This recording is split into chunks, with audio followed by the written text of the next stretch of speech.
everybody, to We Mortal Coils. I'm joined today by none other than my excellent co-hosts, Stefan and Trevor here in the early AM this morning. Today we have a very special and very important, very pressing topic to discuss with you. I'll be sharing some information from the most critical development of our time in, I would say, the entirety of North American politics. And that is none other than the upcoming election cycle in the United States of America, the 2024 presidential election on the ballot. First of all, so much has happened since I first brought this ticket to the table, brought this topic. So just for a little bit of backup context, I suggested this topic about 2 weeks ago, and in the span of 2 weeks, Trump was shot at. Joe Biden dropped out of the race, and now Kamala Harris is, pinned to be the front runner for the Democratic ticket. So there's still more to be done before November. Look, I keep seeing this stuff, and I want to mention it early. On X, Reddit, whatever. It's like, everyone in our generation is tired of seeing historical events. We're done. Right. We've had enough. Yeah. But if we could have, the rest of our generation in peace, that would be nice. Scratch my bingo card. I just need a house, a car, and someone else. I mean, yeah. Mm-hmm. I just want to grill my hot dogs, guys. What's going on? Exactly. Where's my American dream? Yeah. Well, the boomers spent that. Yeah. It's gone. We're in debt in more ways than one on that avenue. Anyways, we're going to be talking about none other than Project 2025, also known by the authors of it as the Mandate for Leadership, which, if that doesn't sound scary and ominous, then just wait till the episode's over. They're talking about the mandate of heaven. Right. So, as a little bit more background, just in case you aren't familiar, this term is going around all over the place. It is the hot button issue, and honestly, it is a smart strategy for Democrats to attack this as much as they possibly can, because my personal perspective, that is batshit crazy. And a lot of people feel the same way, which is odd because I don't know the last time I've ever seen a comprehensive document brought forth by a group such as the ones that created this that was so prevalent in the news. So Project 2025. By the way? Isn't it the Heritage Foundation or something? Yes, it's the Heritage Foundation. And the Heritage Foundation are a sort of big conservative think tank made up of a bunch of different entities. But they're very popular in that sphere, and they're, I would imagine they give a lot of money to people. But conservative politicians speak regularly at their events, and they've been doing so for years. And if I'm not mistaken, I think I've been seeing videos from years past. But all sorts of people have spoken there, and they do a lot of work for, I guess, putting things together for conservative campaigns or conservative action, whatever. Pundits. Yeah, that's the word I was looking for. Anyways, so this document that they released, Project 2025 Mandate for Leadership, is almost 1,000 pages long. Which is, again, why it's I'm trying to figure out the ways that I'm going to attack this and try to hit some of the big things. And I will definitely miss things. You can find this document for yourself, by the way, listener. All you have to do is search for it, and you can download it and read as much or as little of it as you would like. There's a lot of people who have summarized parts of it. But I think it's very pressing and very important for everybody who is going to be living in the United States, and even outside, to maybe have a look, or at least have a look at a summary of it. Because if Donald Trump is elected president of the United States again, there is no guarantee that he will do the things in this document. However, as much as they will try to deny that he has any association with the people who created this document, or like he tweeted on X, I don't know anything about Project 2025. I don't know anything about Order 66. What's that about? that was the thing I saw a lot of people pointing out. It's like, but okay, Don, which one is it? Yeah, You know, like, Right. do you He not know said two anything about things. it, He said, or do you yeah. not support it? I mean, Mhm. you know, or what?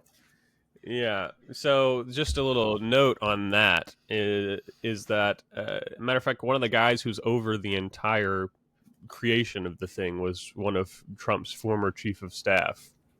And I say one of because I have a hard time keeping track of how many positions in the Trump administration were filled by more than one person on multiple occasions. But they also got like almost 150 different people that used to be in his administration to help work on this thing. Good. So yeah, I mean there's no kidding about like he knows, you know. So We just need to get Trump the Imperial Seal. You know what I mean? right. The jade, you know, the jade seal. So this is Anyways. something that's very interesting about Project 2025. Again, this is like a 900 something page document that outlines sort of a plan to follow, a plan of action for the next administration, which would really take power in 2025. And it is full of a lot of things. To start, there are 4 pillars that they name as the sort of foundational parts of the plan, and that is protecting children and families, dismantling the administrative state, which is a very crucial one, defending the country's borders, and restoring individual, quote, God-given freedoms. It's that heavy Reagan administration jargon where there's going to be massive deregulation. You'll find out more about that here shortly, as well as prioritizing military through, whatever means necessary, and a very special one, which is, in addition to the deregulation, axing actual federal employees to replace them with Donald Trump super fans. I would imagine. So, Can you imagine if your local postal lady came to your porch wearing a MAGA hat? I mean, I no, would. It would be you say surreal. that. I wouldn't know what to say. You say that, but I quite literally, maybe not the post office, but in matter of fact, I wouldn't be surprised if the post office was axed as well. There may be no better place for me to start than for some of the more shocking places, and it's territory that's familiar to us. So you guys would remember a couple episodes ago, or however long, I was making that point about how I was playing Cyberpunk, and I made the analogy. What's up? Oh, go on, but I have a thought about this election for 2024. Oh, that yeah. might be a good introduction for the overall discussion. Yeah, that's perfect. Matter of fact, y'all go ahead and give me that, and I'm gonna jump in because I was waiting for Trevor to speak up for sure. So I don't mean to interrupt though. If you had a go strong ahead. point, but cool. So, listener, we've touched on politics a little bit in this podcast before. It's not really what the purpose of the podcast is per se, but we do touch upon it from time to time. And in this episode, we're going to really get into it. Now, you may have from previous episodes the presupposition or the assumption that we might be 3 extreme liberal types or something to that effect. And this There's is at least one extreme liberal type on the panel. there is. There's at least one. This person is among us, but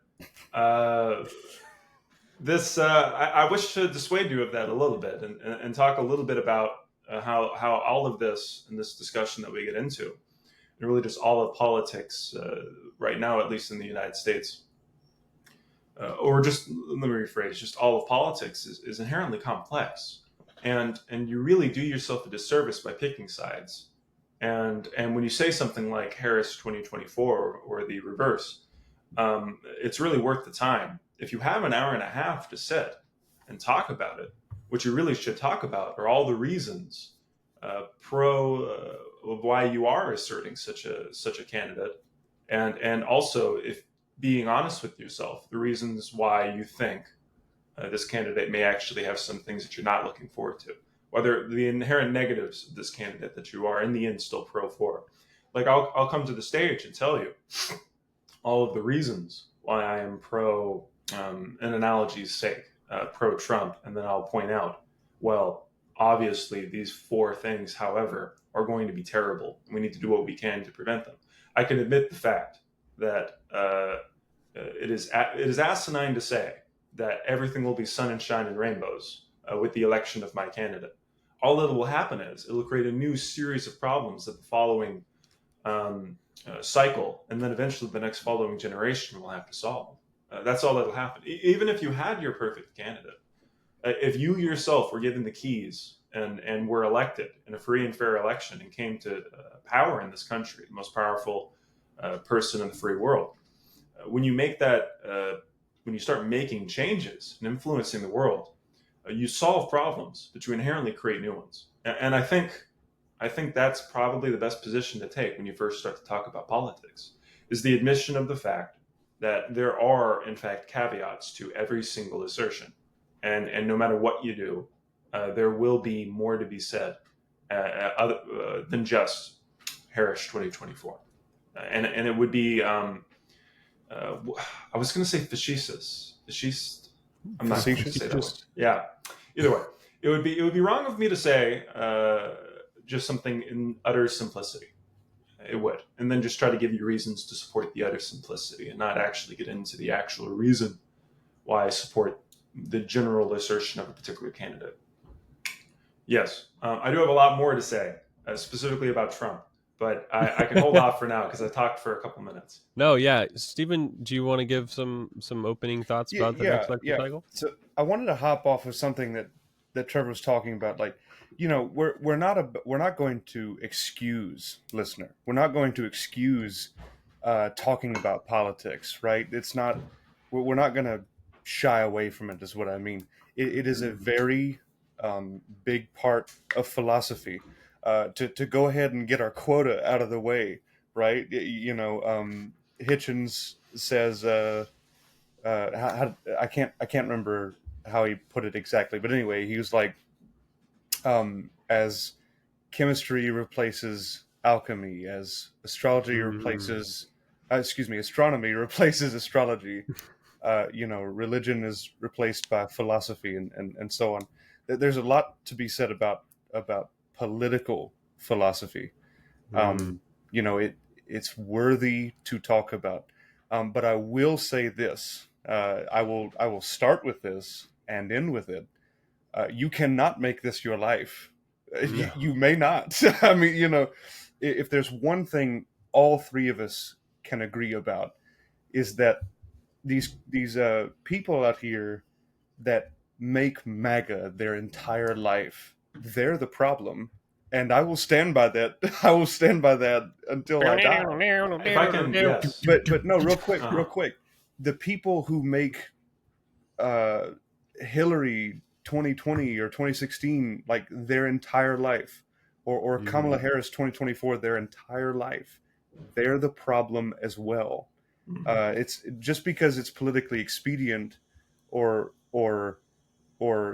bandwagon to like say Orange Man bad. It really is a problem in this country. The kind of polarization we see is absurd, and it can't long stand. It just can't. No. And like all human endeavors, we will see an uptick in polarization and then a relaxation. At least I hope so. And so that's what I'd like to say, and I would like to repeat it again at the end. You cannot make this your entire life. I think, to put a little neat bow on that, I think the assertion of all of this is to say, like both for me and what you've just said, is that this politicking thing that we're about to get into, it won't make you happy. It won't. No. No way. In the philosophical sense, like, what is happiness? How do we reach it? You won't find that place in this space. You won't. But Trevor, you'll find the tufts and growing oceans, but you won't actually find solace here. For sure. There's nothing you can grab onto. You won't. And But that's you know true for what you will social find? justice. So what you will find, listener, is an enemy. All right, hear me well. Mhm. If you're on the extreme side of one of these arguments and you look for an enemy, you will find one. If you go out looking for a friend, you will find one. If you go out looking for an enemy, you will find one. Yeah, yeah. Absolutely. Avoid at all costs anything that gives even the subtlest sign of a cult of personality. The Trump Um, campaign, excuse me. they will not. Excuse me. Yeah, I mean, all the red flags are there. Good lord. Anyways, 2025. 2025. So thank you for the opening thoughts. I'm prone to ramble, especially in politics, because again, um, all of the issues in politics are quite literally mostly ethical issues that can be debated about and argued on from, as if they were issues invented 2,000 years ago. We just have a lot of fluff on top of them because we live in a advanced nation with people with very varying interests. So the first place I want to jump is, like I was about to say, is some familiar territory. So you guys remember me talking about the Chevron decision being overturned by the Supreme Court? I Can you give do. me a summary? I do remember this, but Sure. I Yeah, give remember the seeing, listener a summary. yeah. So for everybody listening, to recap, the Supreme Court not too long ago overturned a decision, sort of known as the Chevron decision, in which now, again, look this up for yourself for more clarity. If there is an ambiguous ruling in like the courts of law or something where it's like, don't dump toxic material into rivers and streams or bodies of water. That may not seem ambiguous to you, but ambiguity is sort of thing that's argued about in the court of law. What does something actually mean with these words? If there is something that is yeah, if there's ambiguity, then typically we would refer to a government agency, maybe like the EPA or some sort of other environmental organization that will help us clarify what exactly this means, because they, number one, and most importantly, have the data and the science.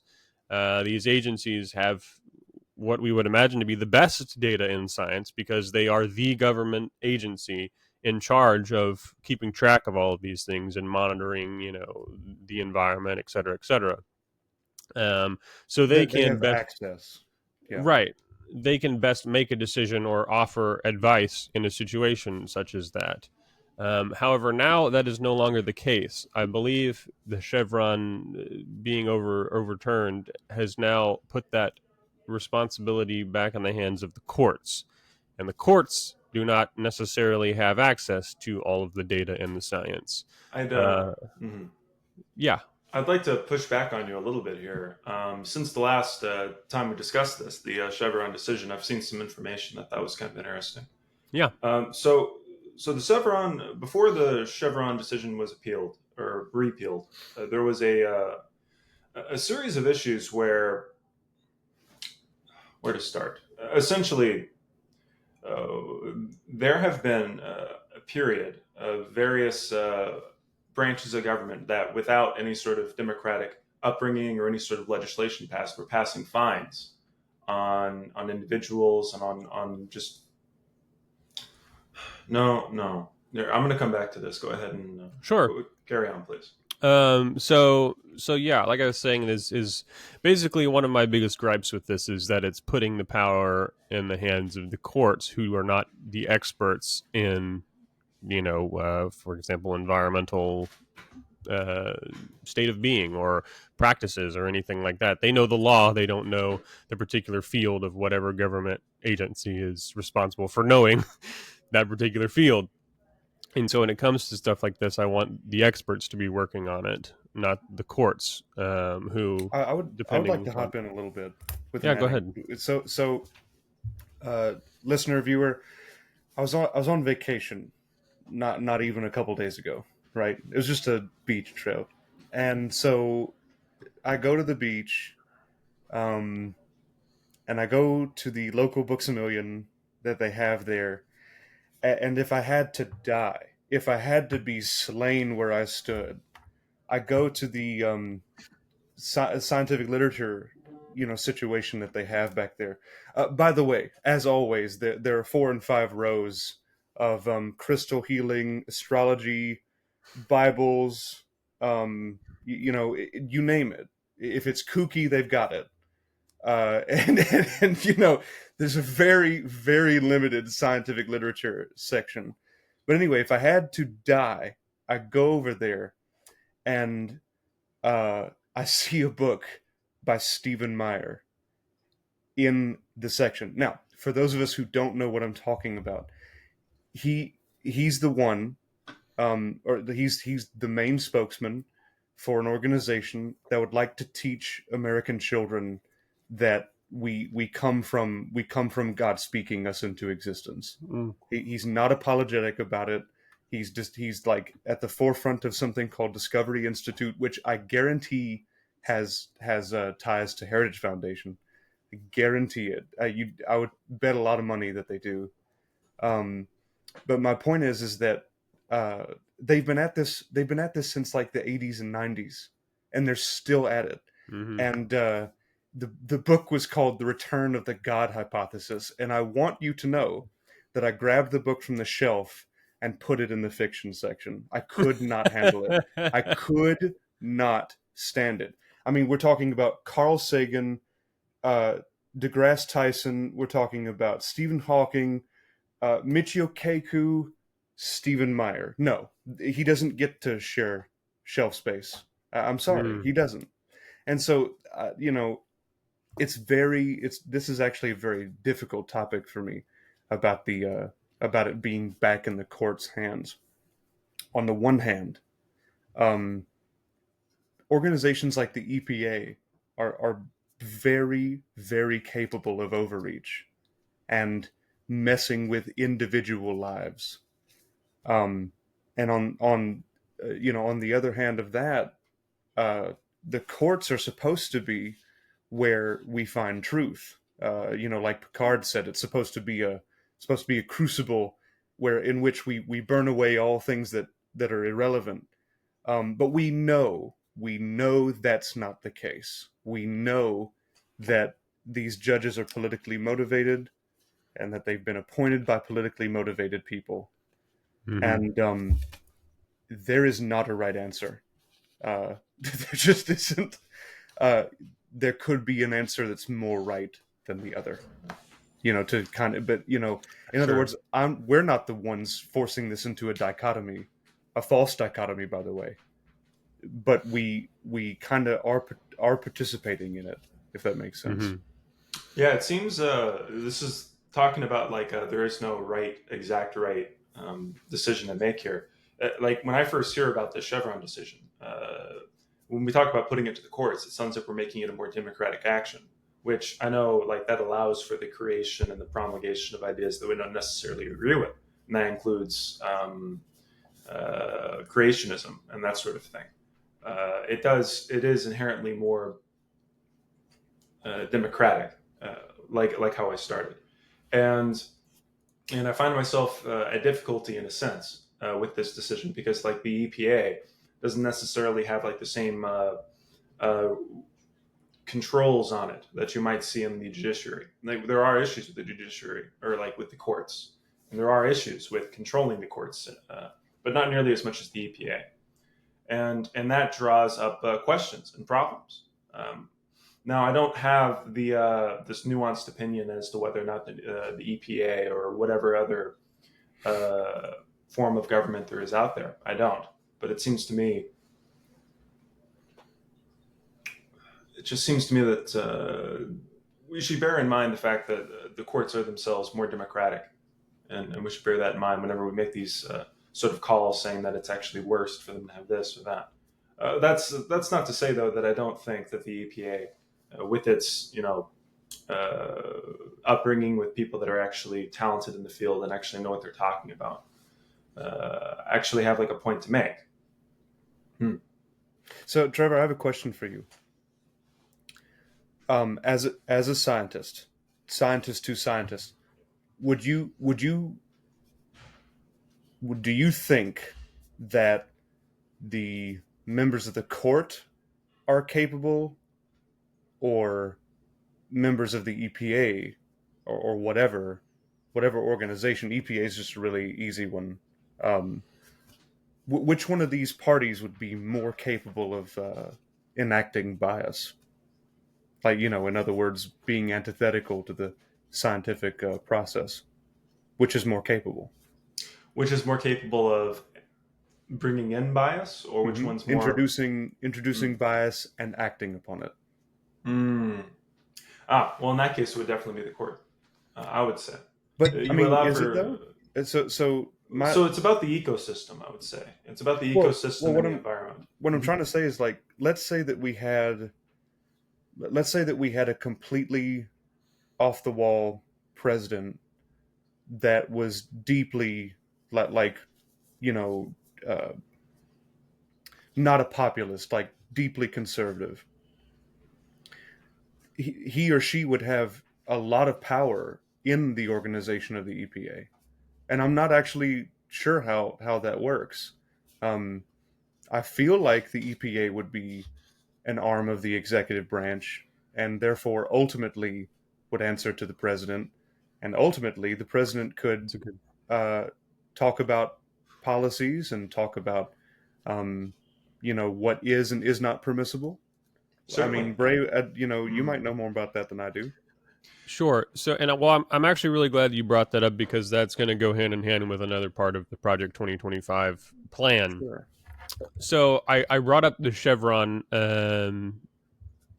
reversal, so to speak, because it's that decision being reversed is almost precisely the kind of thing that they are looking for in Project 2025, one of the many steps.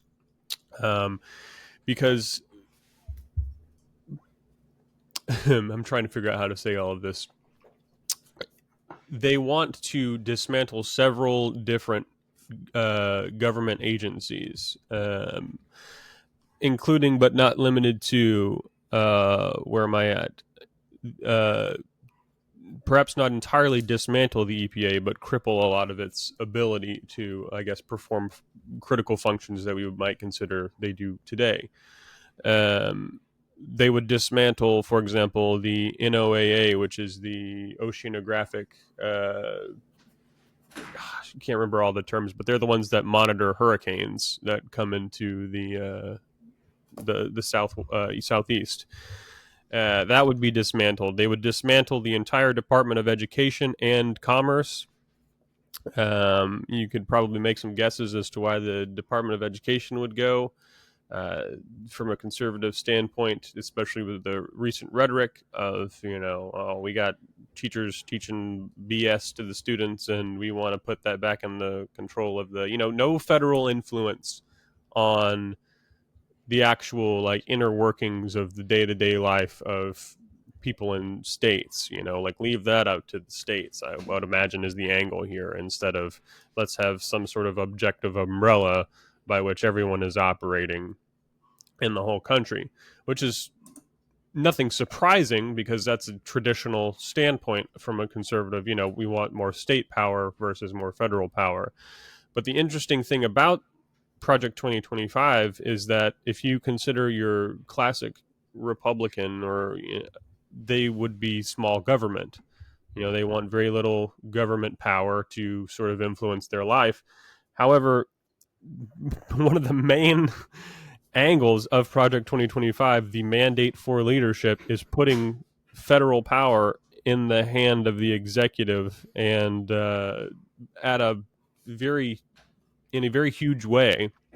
It really does seek to empower this is the Chancellor Palpatine emergency powers I, at I, was- I work. was literally about to bring that up. Like, there's 1,001 little Jar Jar Bink, motherfuckers out there going, I suggest we do emergency power Right. to try, No, like I kid you not, I have the document open right here, and I bet we can go right here to the very beginning. somewhere towards the beginning of this document, it is quite literally somewhere. Somewhere it says it is not enough for conservatives just to win elections. We have to like basically fundamentally change the way that power works in the government. You should, you should probably find that exact quote before Yeah. we run off with it. But yeah, no, it's very concerning. What concerns me most about it is usually the way that the overall like American narrative goes when it comes to politics, at least from the Republican perspective, is like left-leaning politics are inherently more controlling and more centralization and more power towards the federal government and more power towards social welfare spending and all that, more money towards the Horseshoe, Senate. Trevor. Mm. It is. But this runs really counter-antithetical to that because it's suddenly like even the Republicans themselves are increasing power towards the executive, and it creates the situation where exactly is one represented? It raises that question, and it kind of shows the overall what would be the word, hilarity of our political system at large right now. Like both of the political parties. It sucks to say both because like it's a false dichotomy, but that is the dichotomy we have. That's what we got. I'm not saying the two. I'm saying these two. I'm not saying these two. I'm saying both, as in everything. As in like I'm saying everything, and like neither one of them. It's inclusive. Yeah, you know what I mean? Yeah, they are both screwing us. They are, and it's the correct term is taking the piss. Yeah, or putting us over the barrel. Yes, or fucking us in the dirt. That's the term you're looking for.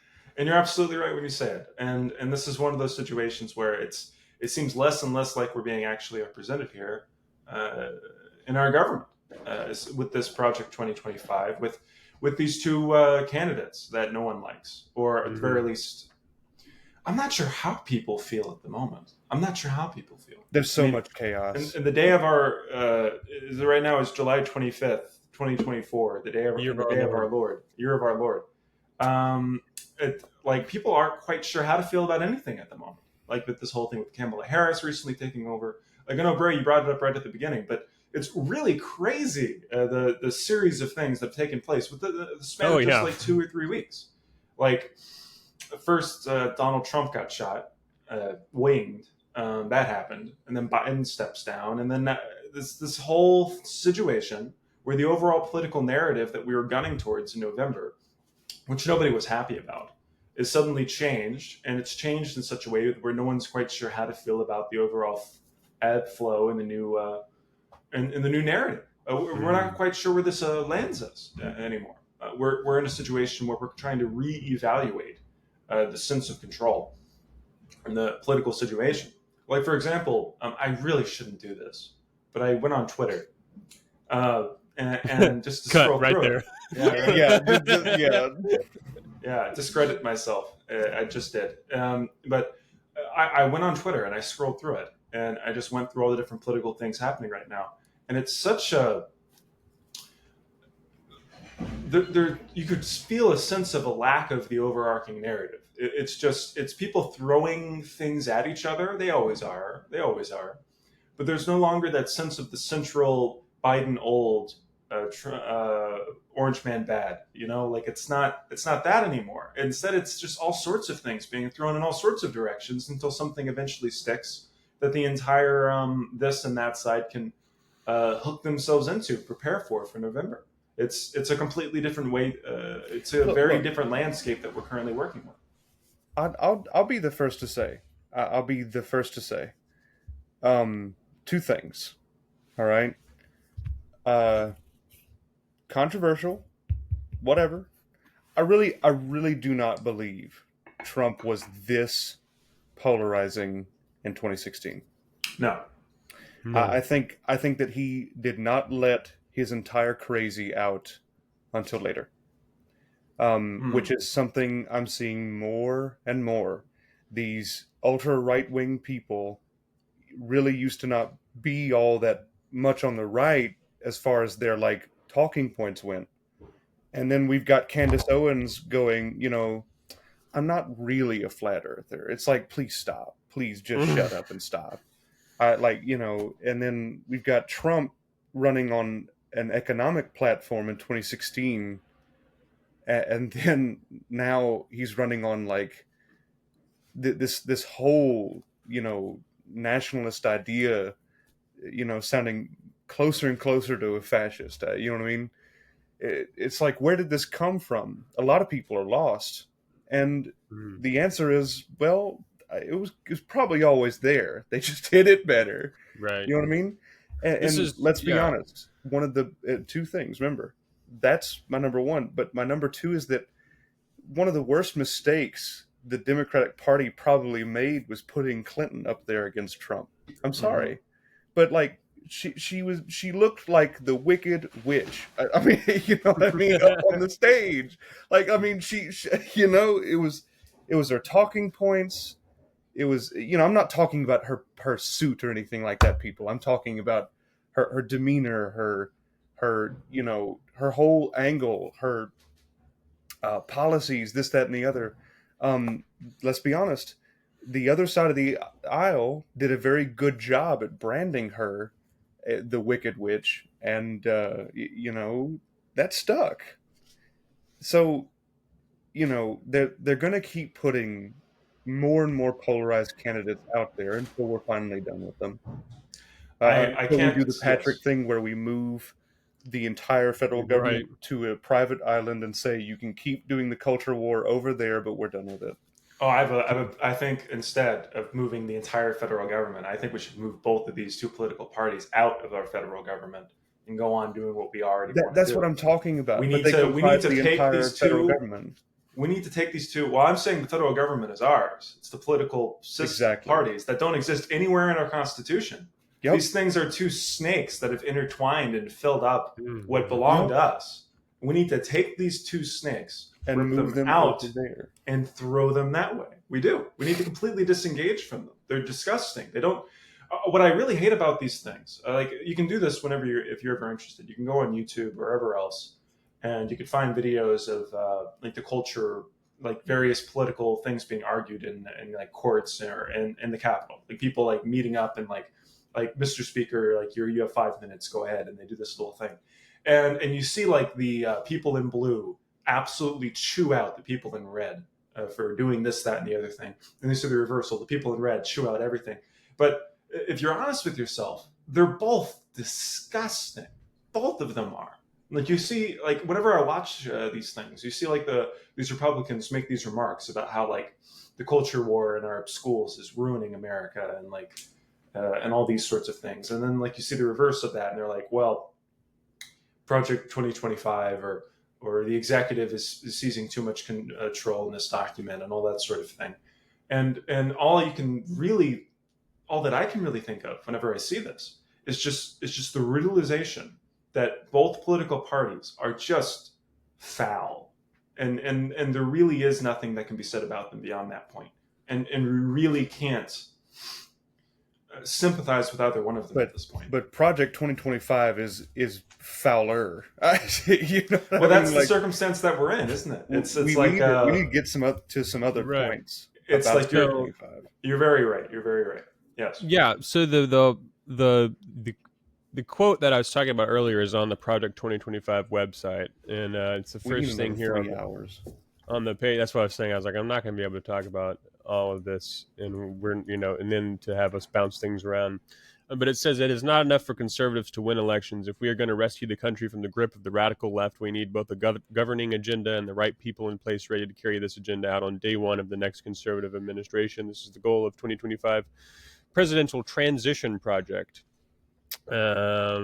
It's just so beyond the pale. But it goes on in the document, and this is another thing that I'll say, and this is from a progressive perspective. So whenever I'm faced with something like this, even whenever Trump was going to become or was running for the election, now granted nobody took it very seriously, but this, I mean, the last cycle when it was him versus Biden, and Biden won. even if it's something like this where you're like, okay, the true likelihood maybe of this happening is kind of here or there. Well, I need to treat it as though it is going to happen, like it could happen, like there's a very high likelihood that it could happen, because underneath the layers of what I'm actually reading, there's probably a lot more that I'm not seeing. Just like with all of these politics, this is why we discover things years down the road, and we're all like, "Oh, of course this was happening behind the scenes," or "Of course, yada yada yada," because nobody's ever given all the facts, and things also change in the process. So everything in this document, I take at face value, and then more or less assume that there is going to be something else. And there are things in here that imply other things that I can already see. What's up? Well, I was just gonna say, like, I mean, how can you treat it any other way, Brey? Like, I mean, Right. to be honest, someone in my position, um, teacher, for example, how can I not treat it at face value? They're literally talking about the agenda. I mean, it's like Yeah. they are telling you so upfront, we are this biased. Like, I mean, we are not worried about that middle ground. We're not Yeah. worried. We don't like it or want it. Here's the agenda. They call it the agenda. I mean, it's so bad. So check this out. So this is another point of something that wants to be done, and this is a big one. Also associated with government agencies, perhaps, but also moving power into the executive in a slightly different way than you might expect. So right now, there are about I think 2 million career federal employees. These are the people that carry out the sort of day-to-day work in the federal government, um, that aren't like cabinet appointees. They're not political choices. They're doing the fundamental duties of the federal government. We're talking about from the post office to career officers in the military, all and everything in between. Yeah, like anything that's not like this person just got elected and they're filling these Yeah. positions. Now, I guarantee that doesn't include the military, though. I know I that's probably its own Yeah, avenue. own metric. Yeah. But as opposed to that, there's about around 4,000, I think, political appointees that get brought in with every new administration or whatever, or swapped out, et cetera, et cetera. However, Shuffled. Shuffled is a good word. So one thing that Project 2025 espouses is this sort of, they call it Schedule F, which has more relevant details on why it's called that in the document, I suppose. But what it wants to do is reclassify about 50,000 federal employees as political appointees. And the important thing about that is that if you are a federal employee, like described in this scenario, you have civil service protections. Like, you can't just be fired for no reason, and you have a lot of, sort of benefits and legal sort of Standing. shields. Yeah, because you are crucial to the operation of the federal government. It would be disastrous for us to just kick a dozen people out because we didn't like them. But this would reclassify 50,000 of those people as political appointees, meaning they have no civil protections from, for example, being fired, if they do not agree with the president's plan, or et cetera, et cetera, et cetera. If you're a political appointee, you don't have those things. So if you start doing things that are contrary to the wishes of the current administration, then they can just kick you out and replace you with somebody else. Look no further than the Trump administration past, where people were coming in and out like, it was, mega sale Black Friday or something. I mean, like, people were in and out of that administration left and right. There was a sale on pundits that week. Right. Bill Anyways, the pundit.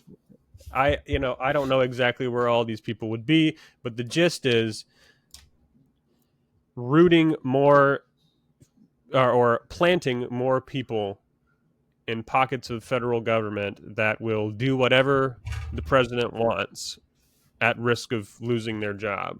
And this is, 50,000 positions is a lot. It may not seem like a lot compared to 2 million federal employees, but, we Well, do have a very sizable government. let's just think about the math real quick. That's 50 minus 4 divide 4 times 100. That's 1.2 thousand% increase in the number of federal appointees. it's Yeah. that's the math. This is the other thing about this is that if you are a political appointee, and this is, again, completely warranted by the previous Trump administration for this, which this would apply, there is no merit required to be appointed to a position. Nope. No qualifications, no nothing. There's a great John Oliver video on this. So whatever your opinion on late night hosts, but he does exceptionally well at explaining topics, in my opinion. But there was an interview with a guy who used to carry Trump's bags like around to events, who said one time he was having a dinner. It's quite literally. Have you guys seen the meme where it's like, you have now been promoted. You are now one of my elite employees. Quite literally, that video happened to this guy with Donald Trump, because he's on this interview talking about he was talking with Trump where they were walking somewhere, and all of a sudden he got like information that something happened and that he needed a position filled, and I go watch the interview so I'm not butchering it, but basically Trump was like, well, you look like you'd do a good job, how about you have it? And that was it. And then he was the so no merit required. Again, can't say what these positions would be. And by the way, from the party that will not shut up about being a meritocracy. You know what I mean? Right. That you should be admitted to a college based on merit or a job based on merit, and not. In other words, the party that's so against nepotism, and it's like, well, you carry my bags and halfway know who I am. I feel like you'd do better. Right. Do you guys remember? Yes. Go ahead, Trevor. I was going to say, I think the primary reason why all this is happening, I can see a lot of, here's what's strange about this whole discussion. I can see a lot of positive things about changing these people to political actors, because it does in a sense. I'm taking, let's pretend Trump isn't in the room and just talk about the political system at large. Right. Let's say it's the 1970s. It's a completely different political environment. There's something to be said about completely, it really does increase accountability for these positions in government, because in a sense, well, not in a sense, our executive is in fact an elected seat in government. He is elected. She is elected. This person is elected. They are an elected person in government, and therefore everything that they do is in turn controlled in a sense by our republic. It is controlled by election, and therefore their political actors, their political appointees, are brought in in a sense from a democratic action. Not that so much so cannot be said about the previous bureaucracy that brought them in previously. Now let me caveat everything that I just said with what's happening now, and the key concern for what's happening right now. That is, this president wants more control when they are elected, and will elect people and put people in office not through merit, but instead through their support of him, specifically through his political actions, through his political philosophy. I can only remember way back when, during the time of Julius Caesar, when he stuffed the Senate full of his political party, and then immediately completely flipped the situation. And then I'm reminded again of Augustus after Julius, who would do this thing. This is really getting into the weeds, but I find it really interesting. During his time in control as the first citizen, not the emperor or not the king, but just the first citizen amongst all the citizens, just the first one. That's what I don't know what that means, but it's a new thing. It's first among equals. First among equals. We're not all, anyway. He elected and then brought down a bunch of people as consul. Consul used to be the highest seat in government in the Roman Republic. and he would elect people through his political machine as consul and then pull them out immediately after, again and again and again. You're supposed to serve for a year, but they would have you be a consul and then immediately pull you out after like a week. That way he could stuff the Senate full of his consuls, Augustus consuls, and completely controlled seats of government through that fashion, and completely controlled the discussion that would take place on the Senate floor, since consuls could always speak first. The proconsuls were the first to speak in any sort of political discussion. And that is essentially the political environment that we find ourselves in now. In the same way that you could stuff the court, the Supreme Court, you could also, in this sense, stuff the government with pro-Julius or pro-Augustan senators, controllers, and completely steer and control the political machine at large through this means. And that's the key concern here with this one political action. Well, so I mean, I just, you know, what I'm troubled by is the lack of foresight, and I will hazard to say the lack of situational awareness. They, I believe it was the Democrats who opened the door on the so-called nuclear option back in the day, where it was like, you know, they can stop discussion or something like that. I can't remember. It doesn't matter. Mm-hmm. The point is that in 2016, when Trump was elected, they started using that against the people who opened the door there. As far as my political knowledge goes, I could be completely wrong, but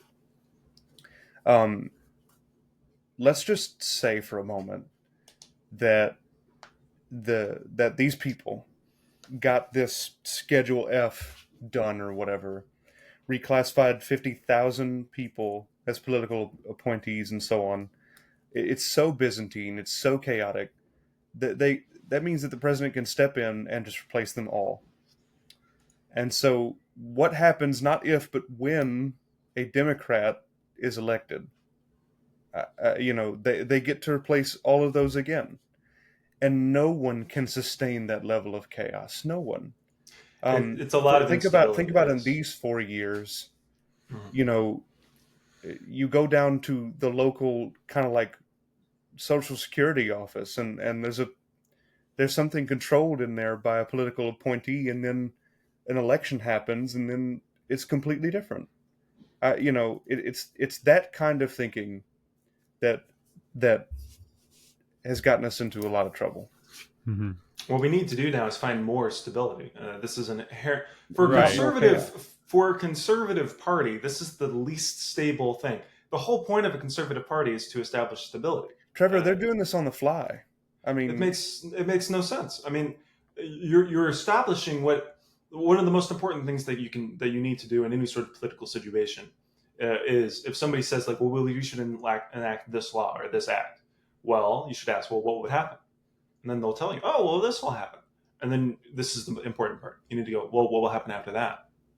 And after that, and after that. Follow up for a couple after that. And like, see what the flow of the situation is like. And then you will quickly surmise that a lot of laws and acts out there, although they mean well, will be disastrous, establish extreme instability, extreme spending, extreme debt, extreme problems. It does. Extreme acts and changes, which make no sense from a conservative viewpoint. The whole point is stability. That's the entire point of a conservative. If the conservative party is establishing instability in this sense, then God help us. I mean, where do we go? What is the point? And what is the exact? What is the next 10 to 15 years like if even the conservative party is itself an unstable institution? I mean, the entire thing is just a lack of stability.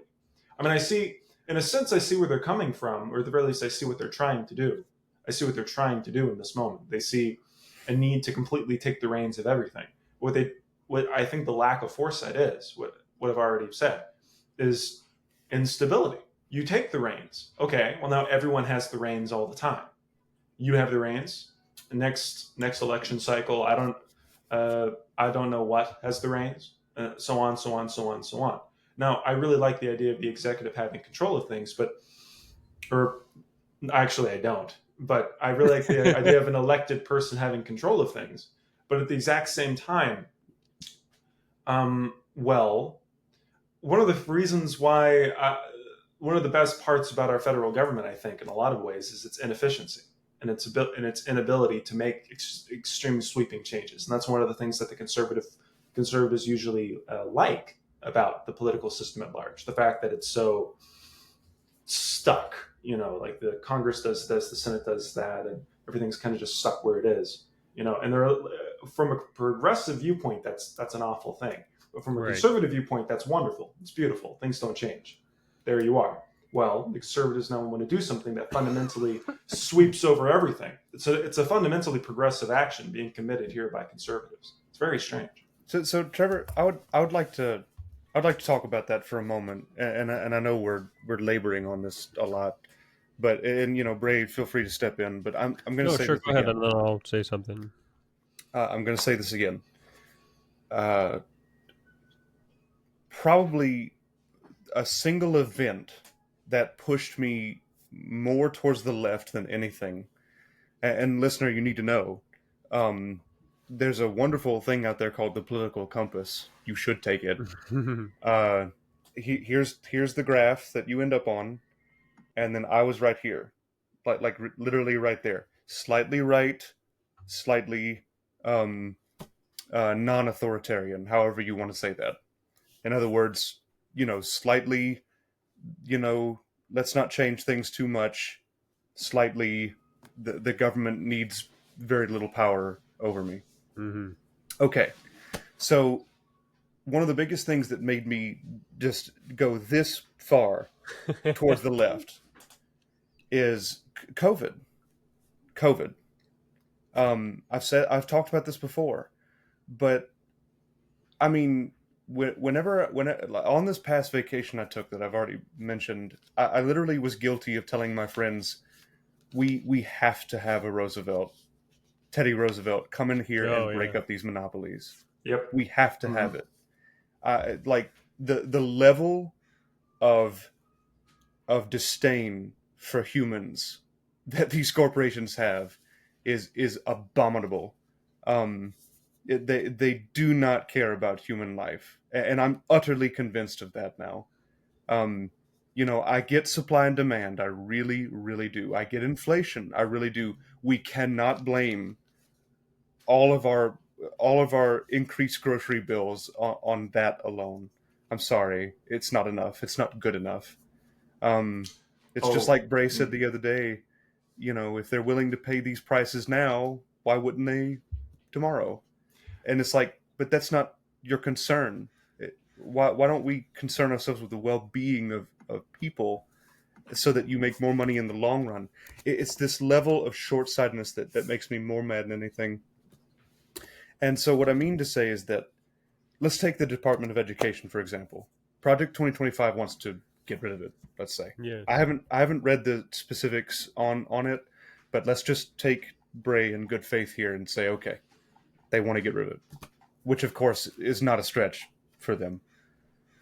Listen, if we lived in a fine place where everybody was more or less on the same page of our children need to be educated, we wouldn't have to have federal influence.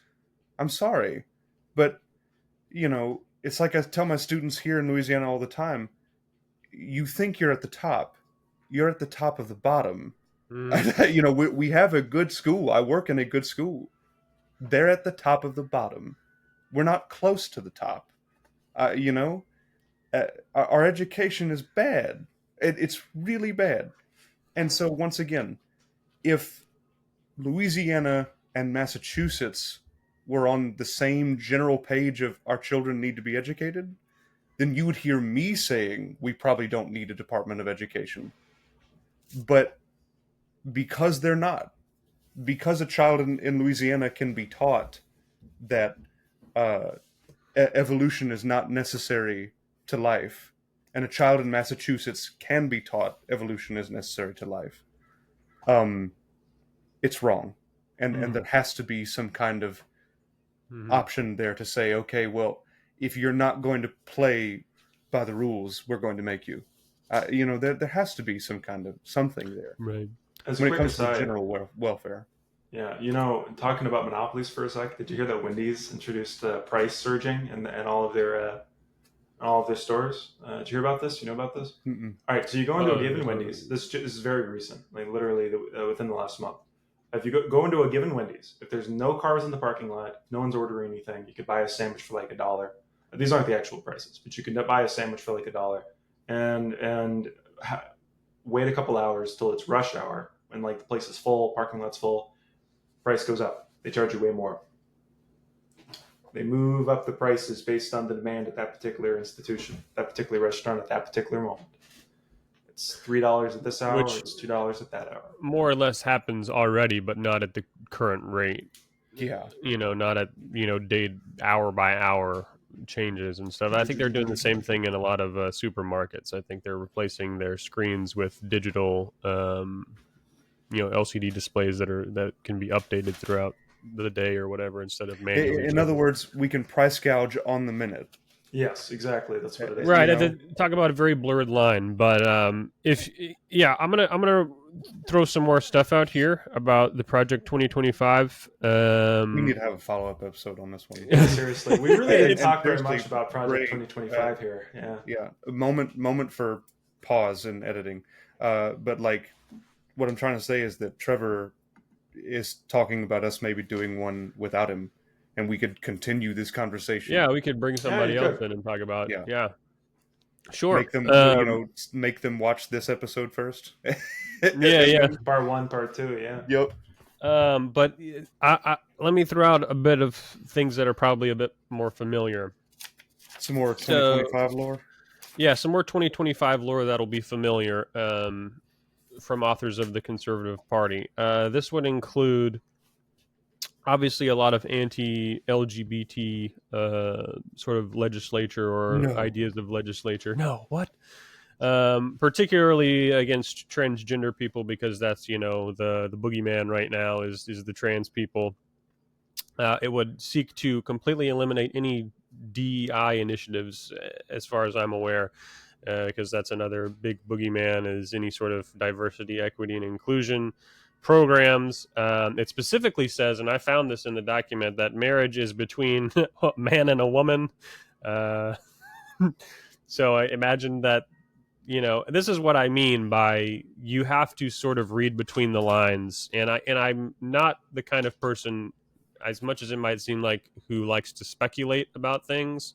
But like I said, if you take the document at face value, and if you want to take action against it, you assume that if it was put in place, it will be further than what is specified in a publicly accessible document. So when I see nothing about the repeal of some sort of, gay marriage being legalized in the United States from, 2000, what was it, 8 or something, or 2 or no, it wasn't that soon. It was, I was in the somewhere last, in there. yeah, in the Obama administration. When I see a line in a document that defines marriage and a family, a family unit as a man and a woman, then I see through the lines and say, down the line, this could be part of what they use to axe, gay marriage, for example. And then critical race theory is also on the axe chopping block, but that's another argument. There's, they would reverse the or re-implement rather the transgender military ban. Here's a fun one. Pornography would be banned en masse across the so if you haven't noticed already, there's been crackdowns across certain states about having to verify your age in order to access certain pornography websites. Now, don't get me wrong, users. There are an endless amount of pornography websites accessible to you that do not require you to go through whatever they're just catching channels. the big ones. Like, and this is what I mean by like that they have a total disconnect with reality because they're that old. They don't understand that a child could download a VPN and probably know how it works better than they do. Right. It's like banning something is not going to change the outlook or landscape. You need to invest in more sexual education. Right. I mean, That's my you opinion, at know, least. just outright banning this is not going to fix the issue. Well, and if that wasn't enough to ban it, they would also specify to imprison anybody who produces or aids in the production of, said material. And of course, and again, another angle by which to look at them in the future, potentially arbitrating or trying to pull something out of this for future legislation. A lot of this is directly, um, what's the words I'm looking for? They use a lot of the transgender language conveniently right next to the language about pornography or education or things like that. Or they'll use something like all pornographic and transgender ideology or sexual orientation. Yada. It's that sort of amalgamation of They acting want like just because you are a different gender identity or you are homosexual, that somehow that comes with is an deviant. implication of yeah. Yeah, no, Exactly. it's a tactic of association. They know what they're doing, frankly. It's just like any big business or small business doing it too. Like product placement. Right. The product A will be put by product B because they go well together, dear listener. They do the same thing. They want you to believe that homosexuality and transgenderism is deviant behavior, and they lump it in with porn and everything non-Puritan. But I don't know how you guys feel about this, but in the comfort of my own home, if I want porn on every TV, that's what I'm going to do. You know what I mean? And that's what I should be able to do. If I want every device in my house streaming porn, I ought to be able to do it. Well, in short, I agree. But I think in this world, you need to discover it, and you need to discover who and what you are yourself. You need Yeah. to find it, and you need to. If it is so that you will not find happiness in these craven images, and the welter of these flashy photos and promiscuous signs and VR Yeah, headsets. no Uh, happiness is found within them. None. Well, yes. So if it is so that no happiness will be found within them, like every story, every life lived, every self needs to see it. I can't just tell you. You have to behold it for yourself. You have to walk into that dark room. It's part of the story of mankind, of humanity, of each of us, of every human being. You need to walk through this story yourself, and it's a nearly like parent, like fatherly or motherly um, uh, narrative or perspective to want to enforce laws that restrict them. It almost is the act of the conservative party wanting to do so, It because is. but it's really important, I think, if you really think about it, and this includes a conservative listening to this that may have this viewpoint of banning it. It's really important for people to see it and understand that it doesn't make them happy. They need to try out the story for themselves. You can't just ban it. We've already established here. Stefan already established that, well, you can't just ban it. It's just it can't be banned. But I mean to point out that what happens is what's necessary is with every life lived is people will explore these things, and they need to see for themselves that it's just not going to make them happy. You can't prevent someone from encountering that part of their own story. Right. You can't. It's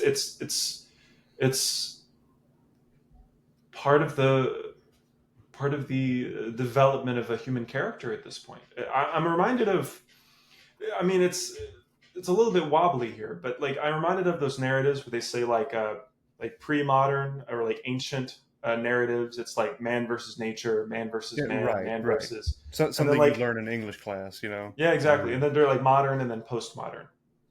And like each one has like a certain subset of things. So in postmodern, it's like man versus technology, man versus reality, man versus the narrator, that sort of thing, or the writer.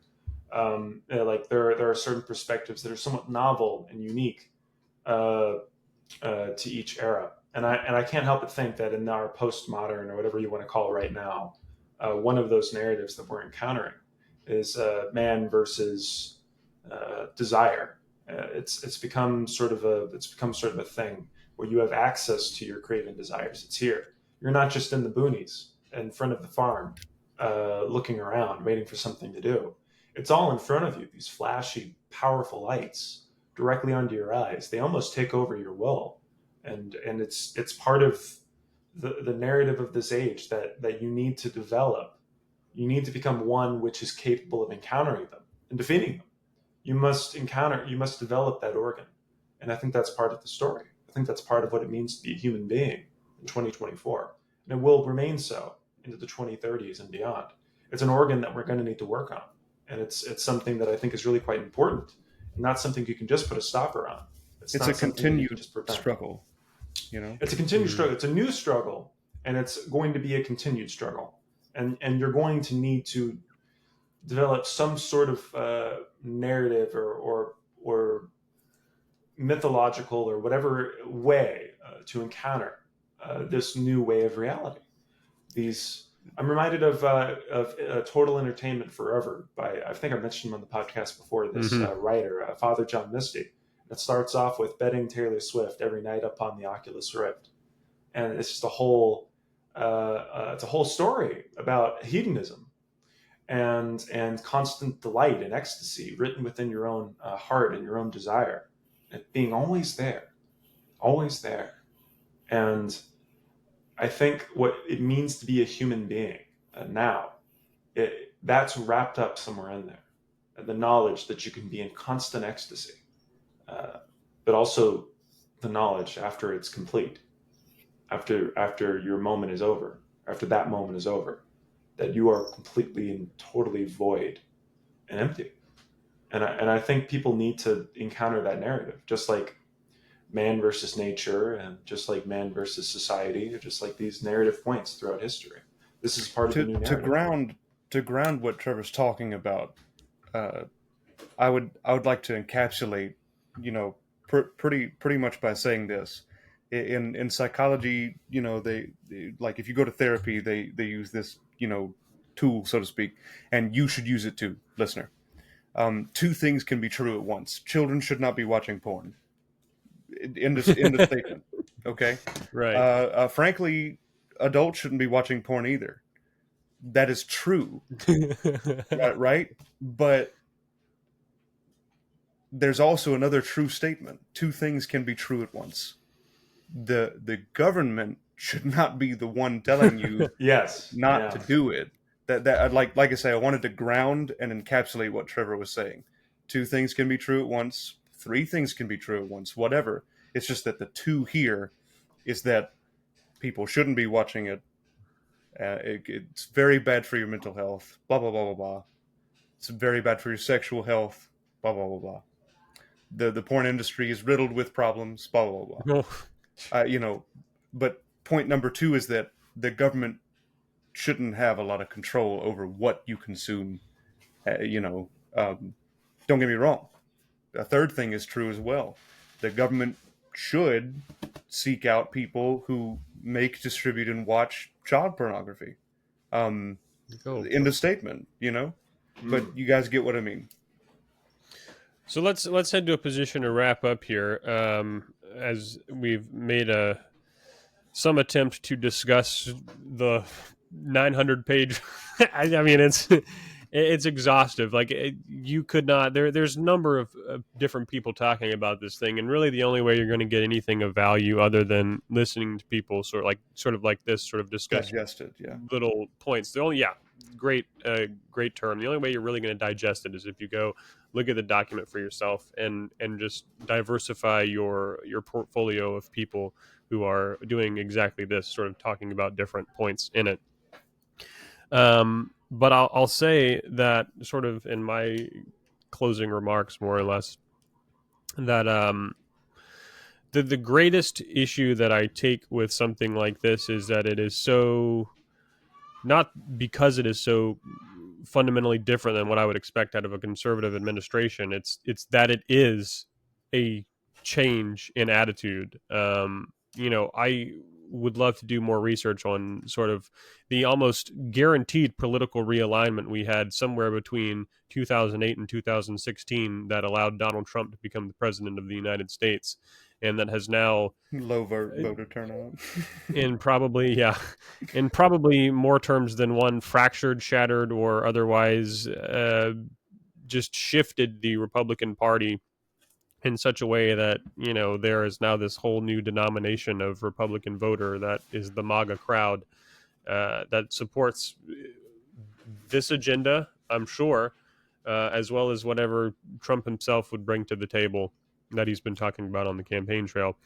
And the part that worries me is that it is such a it's like I don't know. It's like if you've ever played, you know, outside like little games with like a younger kid, you know, that's however old, and you're playing around or something, and you start messing around with them, and you're like, you know, oh, they can't reach this because they're too short, or you're basically just bullying on them a little bit because they're small and still developing.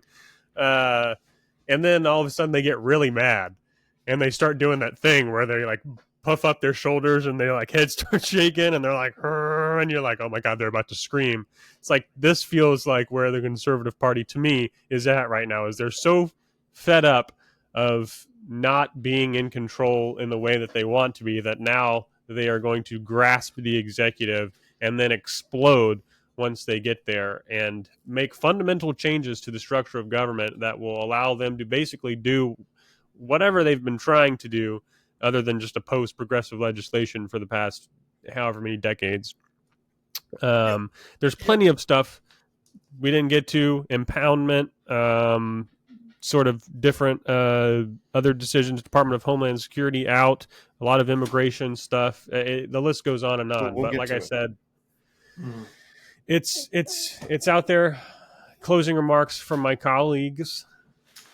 I really should have said this at the beginning, but when we talk about like why do we dislike Project 2025, or on a broader statement or a much more presupposition, why we, the three of us, don't support Donald Trump in 2024.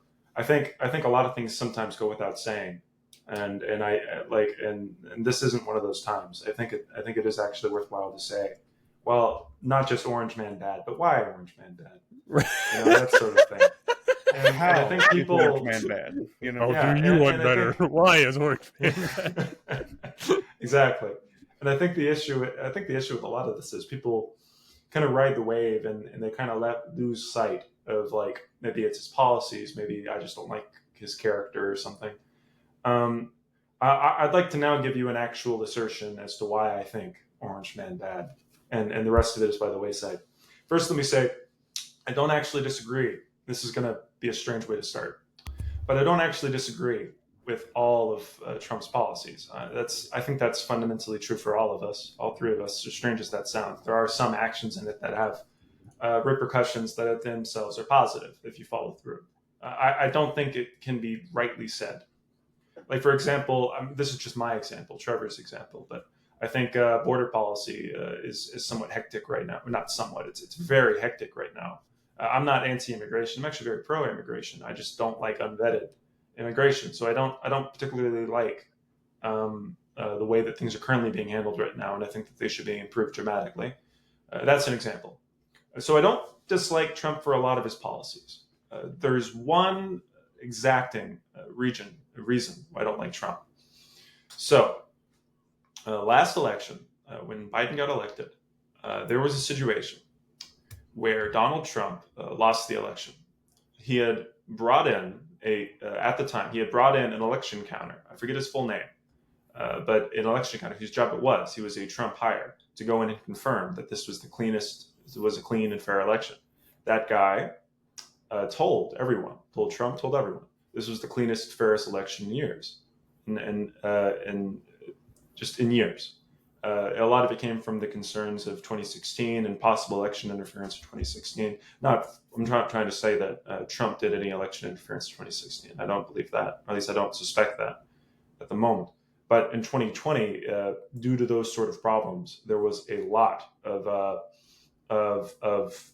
need to have a free and fair election. A lot of need for coverage. There's In always this guy, there is always a need, but there was a focus need. And Donald Right. Trump elected a guy for whose clear and present job was to confirm that this was a free and fair election.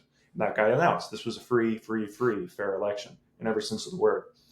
And Donald Trump, without any evidence to support his conclusion, concluded that he should have been elected. He had no reason to believe this other than his own ego.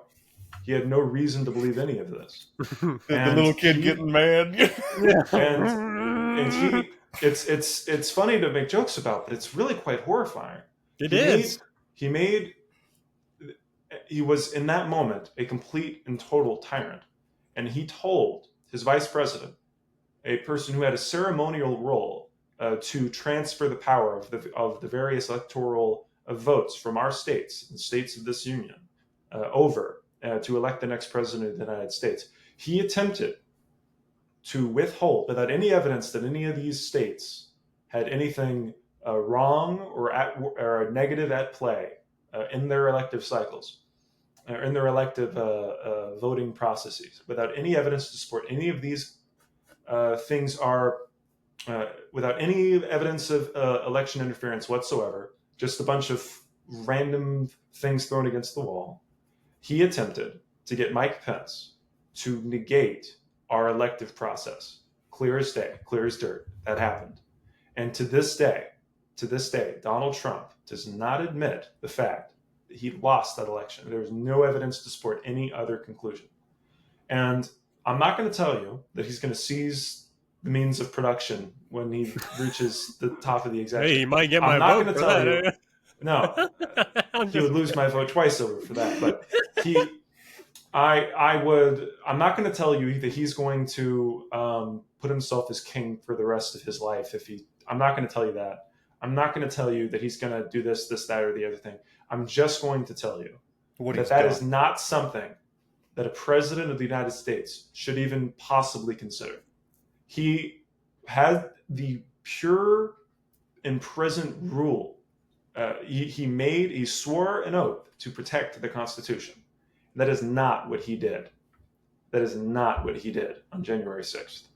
He did something which completely negated your right as an American and your right to contribute to this republic. He attempted to negate the election. That man cannot be president for that reason. I'm not going to tell you that man can't be president, I have to do this, but I'm like, you have to prevent at all costs. That would also be anti-democratic. But I am going to tell you that I won't be voting for him for that reason. I may like his policies. In fact, I may like a lot of his policies, but for that one reason, he can't. What can be said about it? He negated your election. You could be an ultra conservative. We're all liberal in terms of liberal democracy. How could any of us possibly support a man who made those sorts of assertions and attempted to pull himself into the White House or keep himself in the White House without anything other than his own tyrannical want to be in power, to keep control? Mm-hmm. How could you possibly support such a man? How could you possibly support someone like that? And that's essentially where I lie. Once again, many of his policies, I weirdly enough, it sounds strange to say out loud, I agree with. But he can't be president, that dude. I can't elect him. This is like if you found out that if you thought Chancellor Palpatine was a great administrative official and that the galaxy was doing great under him, and then you found out that he was the one who he's part of a Sith death cult. You were like, I completely support the Grand Army of the Republic, and then you found out that he orchestrated an entire manufactured war just to create an army. It's like, we can't reelect this man. Like, what do you mean? Once again, two things can be true. I like the Grand Army of the Republic. I really don't like that it was made for like totally arbitrary reasons. But straight up, Trevor, something should be said for those listeners of us out there who were not taught or have forgotten how much pageantry we put on the transfer of power in this country. It is enshrined, people. It is that important. We celebrate very few things as highly as we do that. In civics or history or whatever, you should have learned that when President Washington, the first one, decided to, you know, not be president anymore, this whole country, such as it was back then, did this great sigh of relief. Oh my God, he actually did it. Like, you know what I mean? He actually ran twice, won twice, and said, "I'm done." You know, I, I mean, that happened so few times in history, and that's why it's called the Great Experiment. And it had Right? continued to happen. It had continued to happen Continued. until that one moment. Yep. I think Why Donald could Trump that was man the first possibly? person. Yeah. Even Nixon went quietly. You know what I mean? Yes. Right. How could he? This man is a tyrant. And what are we doing here? Why are the conservatives electing he wants a tyrant? he wants to become the chancellor of the National Socialist Listen, Party. I could really like Julius Caesar's policies. I did actually. If you ever read on his policies, what he passed, Oh my like goodness. he like issued out and improved the bread dole. He did a whole lot of things for the city of Rome, which are inherently Let's go positive. based bread bill. Yeah, seriously. But Julius Caesar was a tyrant. He was. Yeah. Parting words here. If you believe that you are the most patriotic person around, if you are the one with the American flags and every fabric on every pair of shorts in your front yard, you've got a ball cap that says America, fuck yeah on it, please reconsider what it means to be a patriot, right, and not a and loyalist not a cult to a king. I literally could have voted Republican this year if they just to drop Trump. Like seriously, like he is the reason. He's the most divisive thing in this country. He's the least American. He out of all the presidential candidates, I can That's imagine. it, honestly, right there. He's the least that represents the actual American system and what actually it means to be an American. You know, he goes out there, he makes a lot of money. I suppose that's American, sort of faux American. That's the dystopian American. That's the pseudo American. I'm sorry. I'm tired of that narrative. It's like we went through a depression, like the Great Depression, and we saw what America was really about. It was about being able to say, okay, here's a situation, we're in it, but we can get through it. With our secularism, with our humanism, we can get through this. That's America. That's a whole conversation there. Yeah.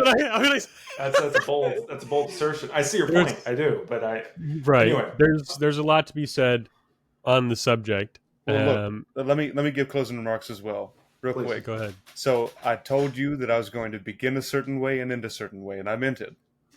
You must not, dear listener, allow yourself to be consumed by this trash, by this dribble. These political parties do not care about your well-being. They don't know who you are. Think about it, you know.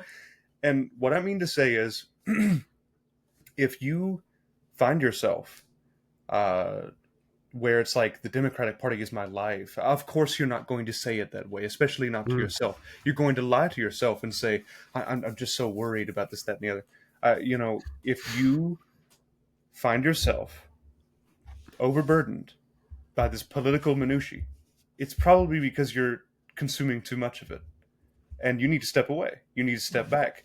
I would like to remind you that most of our presidents there at the beginning had trades like cobbler, shoemaker, for those the non-initiated, or you know, silversmith, you know, whatever.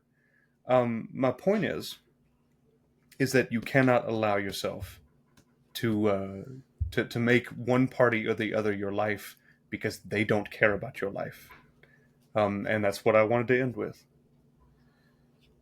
Beautiful. Well, then catch us next time on We Mortal Coils. We will probably have a follow-up episode.